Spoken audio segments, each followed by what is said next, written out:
Okay, let's talk about surcharges. Surcharges are like those fine print junk fees that you find in your credit card, but in this case, for entire nations. When countries ask for a loan from the IMF that is a little bit larger than usual, they have to pay a higher interest rate. This is not the publicized headline rate, but a hidden fee that is charged in addition to the regular interest rates. This isn't even a penalty fee. It's for regularly paying back your loan, but still you have to pay these surcharges. So it's very similar to those small print in the credit cards that we find, in our common day-to-day lives. Another issue that perhaps you haven't heard about is the fact that recently, the US Congress passed a fairly sizable package of financing for Ukraine. But what you probably don't know is that a large chunk of that funding goes back to the IMF because they have to pay surcharges. They have to pay these extra fees to the International Monetary Fund that has been giving loans to Ukraine, and now Ukraine has to pay back, but with these extra higher interest rates. Another issue that's perhaps important for you to know is that surcharges are contributing to unstable Ponzi financing of the most indebted countries in the world to the IMF, which is supposed to be a bailout fund, a fund to help countries recover economically, to help them get out of a financial or balance of payments crisis. They're supposed to receive this foreign exchange so they can buy necessary imports to promote the state of the economy. But by charging them these extra fees, what you're actually doing is contributing to the crisis in the sense that it will get worse because more foreign exchange leaves the country as they have to pay that to the IMF. And at a second layer, more resources that could be used to finance the recovery of the economy, spending in health and education, in public investment and infrastructure, is instead used to pay the IMF for these surcharges. This has historical precedents. In the 90s, there used to be surcharges, but they were penalty fees for countries that hadn't been able to pay on time. And the IMF itself concluded that it was unreasonable to charge these extra fees. It so happens that maybe they forgot, and now in the 2000s, in the 21st century, they are now again charging these extra fees, and countries are, of course, having a very difficult time, and prosperity in those countries is being threatened because the recovery is made much more difficult because they have to pay these extra fees. For example, the most recent IMF loans, including to my own country, Ecuador, implies that with surcharges, now Ecuador has to pay the IMF an interest rate of 8% per year. This is higher than the interest rate that Ecuador pays for loans to China. Remember that they say supposedly China charges high interest rates for their loans. Well, their loans are on average around 5% per year. But in this case, the IMF is now charging over 8% per year, right? So we have to fix this situation because the IMF can't be charging a higher rate than what others can get with bilateral loans, with bilateral relations.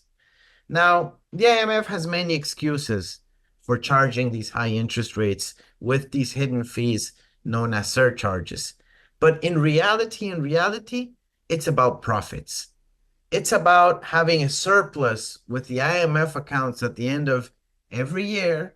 And they say, look, we need to have enough of a buffer with this extra income so that they can have what are called precautionary balances, which is just a euphemism for having excess capital. Recall that the IMF is not a corporation.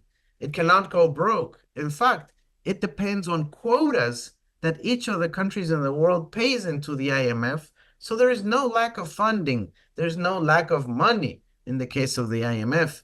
They have over $1 trillion in firepower, and they have much more still available in their current finances. So they don't need this extra income.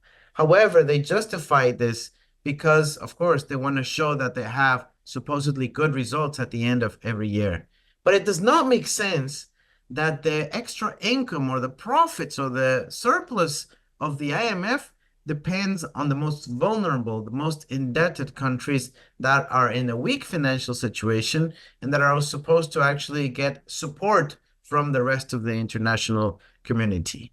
But even now, given all this, the IMF has recently reached the threshold for what it calls strong finances, with a floor, with a threshold of what they needed in terms of what they call the precautionary balances. So these buffers have reached over 25 billion SDRs, which is over $30 billion. So they already have enough. They've already reached their target. So why keep charging surcharges to countries that are in a vulnerable situation? There are no more excuses, and it's the time to eliminate surcharges altogether.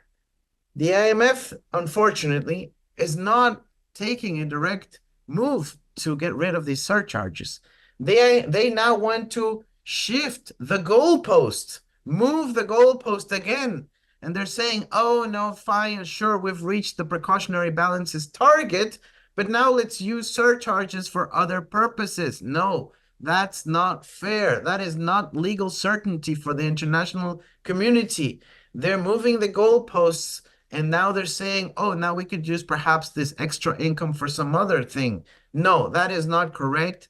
That is being unfair to the countries that have had to make sacrifices to play with the rules of the game that were there before. And now they want to come up with new rules for using surcharges instead of getting rid of them after the threshold has been reached. That is not fair at all. And we need to pass legislation, in this case in the United States Congress, that gives a mandate to the Treasury, which is the entity that represents the US government at the IMF. Why is this very important?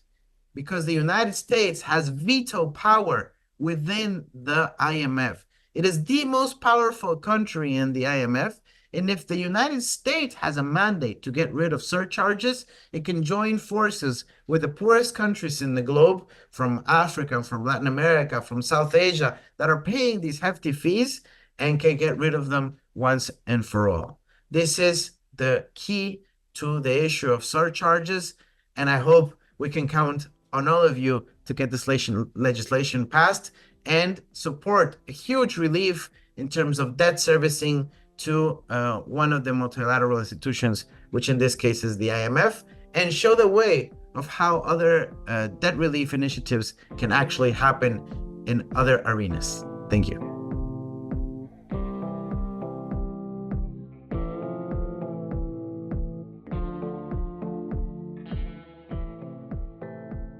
Sovereign debt is the debt that governments hold, and it can be an important source of development finance, and countries can use it to make important public investments.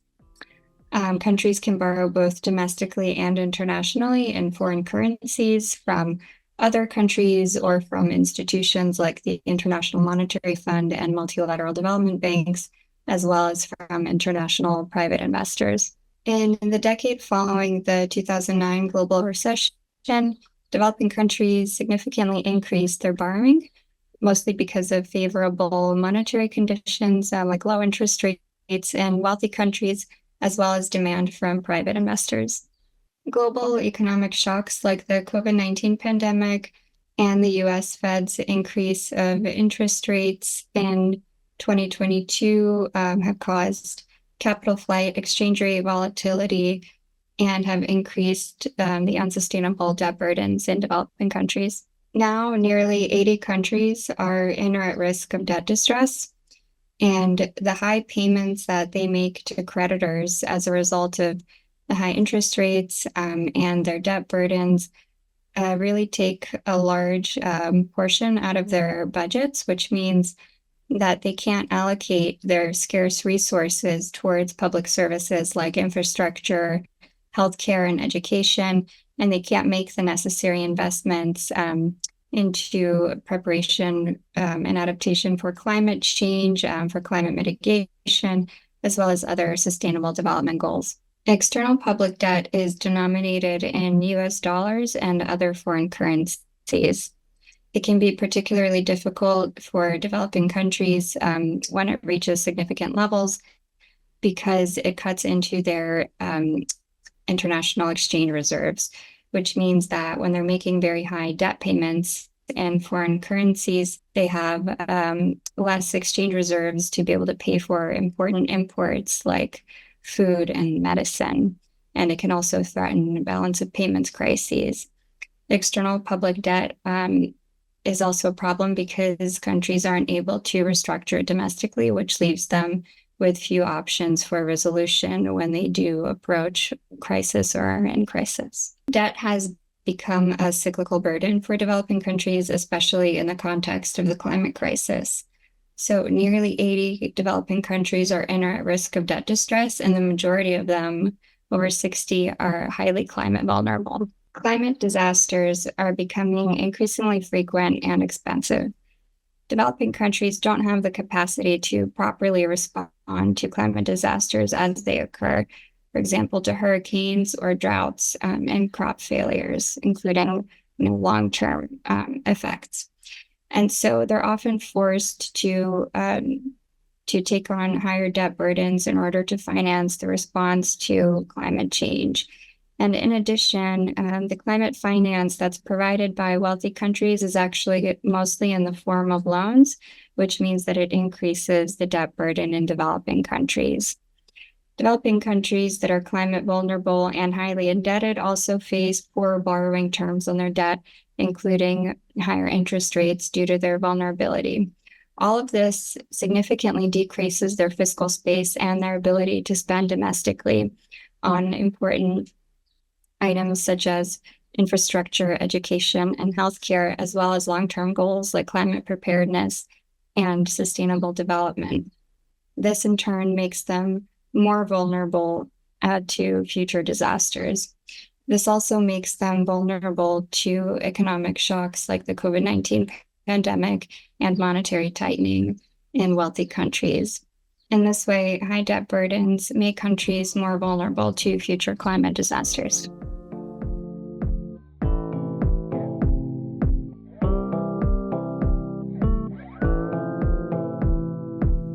So clearly the Global South debt crisis is a massive systemic problem, and addressing it is going to take massive systemic change.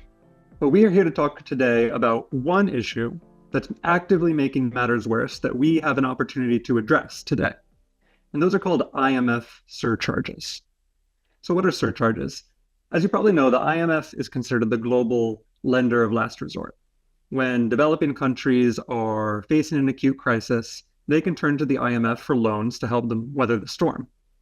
Now, naturally, these loans are not free. You have to be repaid with interest and with additional service fees. This is all very normal. But since the late 90s, the IMF has also imposed these lesser-known fees called surcharges, and these only apply to countries that are heavily indebted to the IMF. So specifically, countries have to pay a 2% level-based surcharge if their debt to the IMF exceeds a certain threshold, and they have to pay an additional 1% time-based surcharge if their debt to the IMF exceeds that threshold for a certain period of time.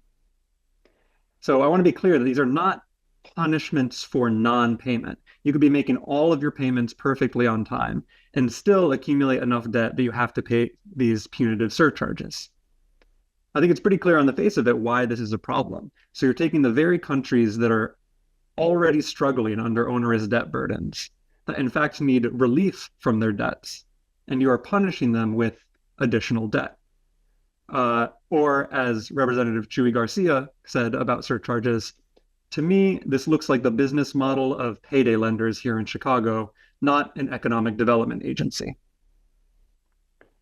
So in theory, these surcharges are supposed to disincentivize countries from relying too much on the IMF. But in reality, there's already plenty of disincentive to go to the IMF. Countries only go if they really have no other choice. So what they end up doing instead is taking countries that are facing severe economic challenges, adding additional debt to their debt burdens, making it harder to reduce those burdens to sustainable levels, and siphoning off much needed resources that could otherwise be spent on health, on education, on climate action, or on development. Now, this would be a problem at any time, but it's especially bad in the world that we're in that's rocked by multiple global crises, from the pandemic to the global debt crisis to the war in Ukraine and its resulting food and energy price shocks to the climate crisis. And these are all clearly massive global issues that are well beyond the reach of any one developing country. And so as a result of this, just a few years ago, there were 8 countries paying surcharges. These days, there are 22. So it's nearly tripled in just a few years. As you'll see on the map, it's increasingly affecting countries in Latin America and countries in Africa. So what does it look like to be one of these countries? What are some of these countries that are being forced to pay surcharges? To take a look at just 3 of the top 5 most heavily impacted countries. One is Pakistan. 2 years ago, 1/3 of Pakistan's entire territory was underwater as a result of devastating floods. There's a climate crisis-driven natural disaster, and Pakistan has very little responsibility for the climate crisis. And still, it's being punished for the debts that it takes on to sort of survive this moment. Another is Egypt. Prior to the war in Ukraine, Egypt relied on Russia and Ukraine for 85% of its wheat imports. So Egypt has really been rocked by these food price shocks. Hunger has increased. They recently had to cut their bread subsidies. And another country that's paying surcharges is Ukraine itself. Ukraine actually pays more in surcharges than nearly any other country in the world. And I don't think any of us here would really think that what Ukraine needs right now is to be punished for having accumulated debt with additional debt. In fact, what this effectively means is that as the US financially supports Ukraine, billions of those dollars are being siphoned off into the IMF's coffers. So this is not just a misguided policy and imposition on developing countries. I mean, it really affects the people in these countries and the ability of these countries to provide for their people. So much so, in fact, that a few years ago, 9 UN independent human rights experts sent a letter to the IMF expressing their grave concern that surcharges impede fundamental human rights. Or, in fact, as Nobel laureate economist Joe Stiglitz said about surcharges go exactly against what the IMF is supposed to be doing. It's supposed to be helping countries, not extracting extra rents from them because of their dire need.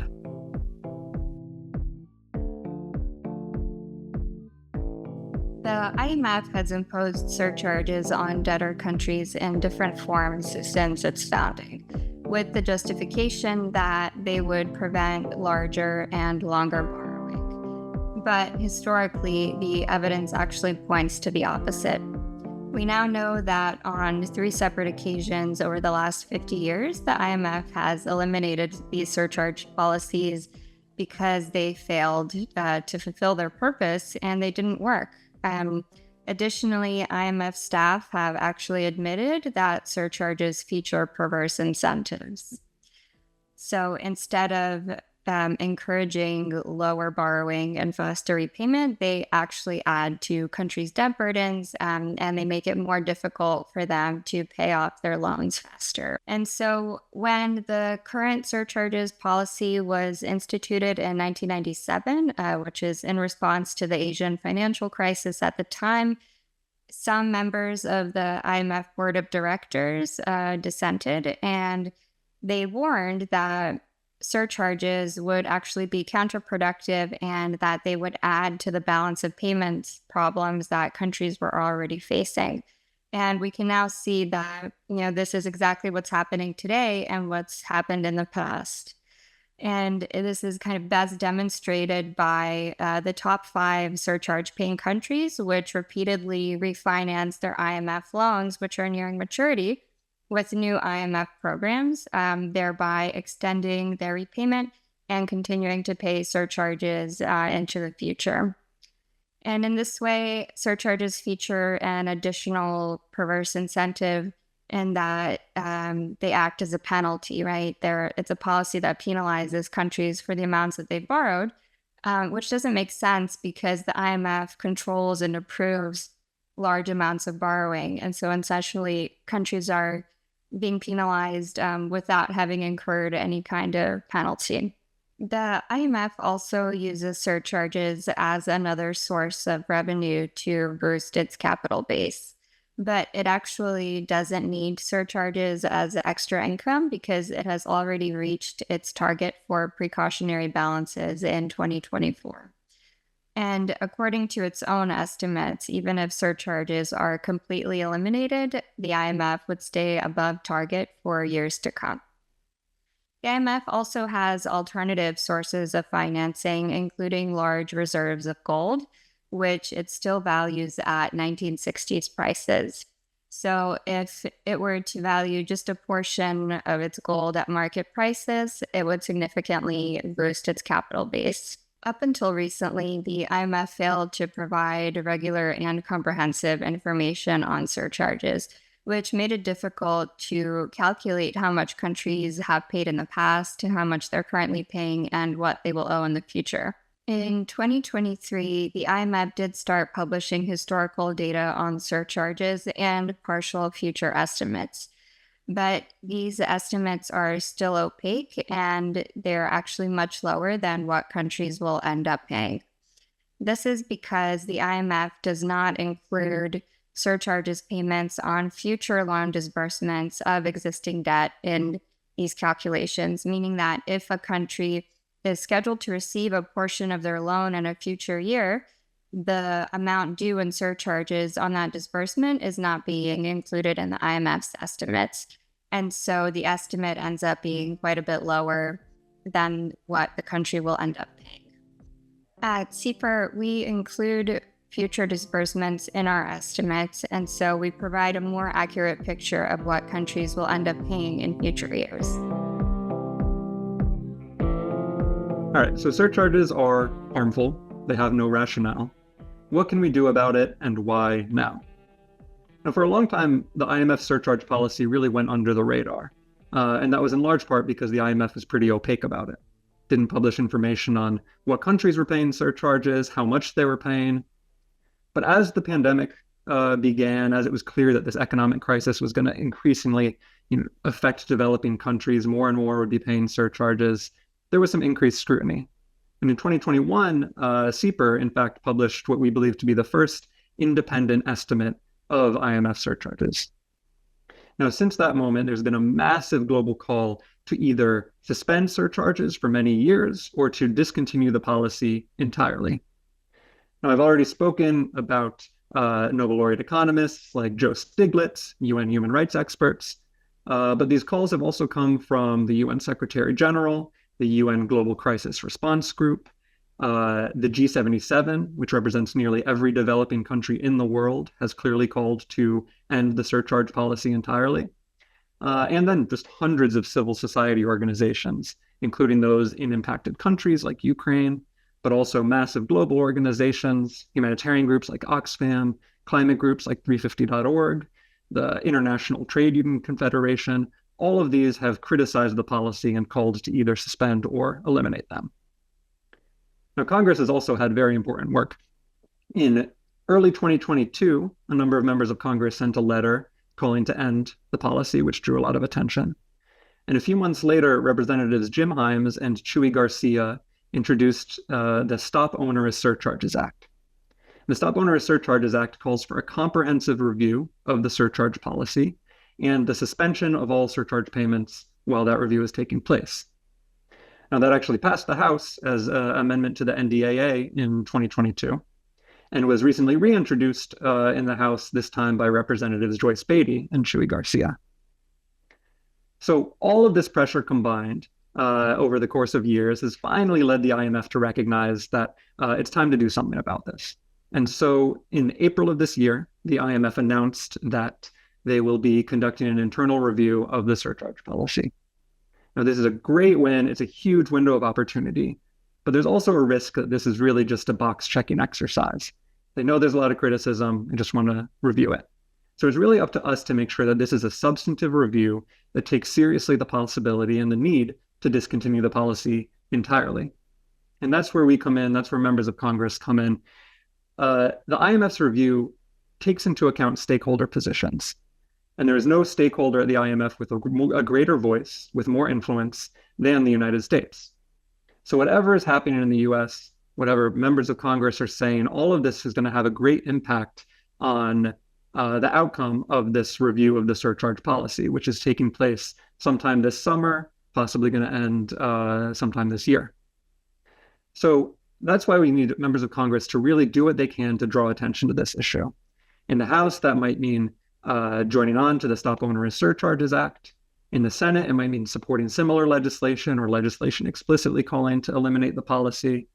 But in general, it also just means making our voices heard, making it clear that it's time to do away with this policy, that we want surcharges to go, making this clear publicly, making this clear privately to the Biden administration, so that together we can make sure that this is not just an exercise in checking boxes, but that this review is meaningful and that we can finally do away with the surcharge policy once and for all.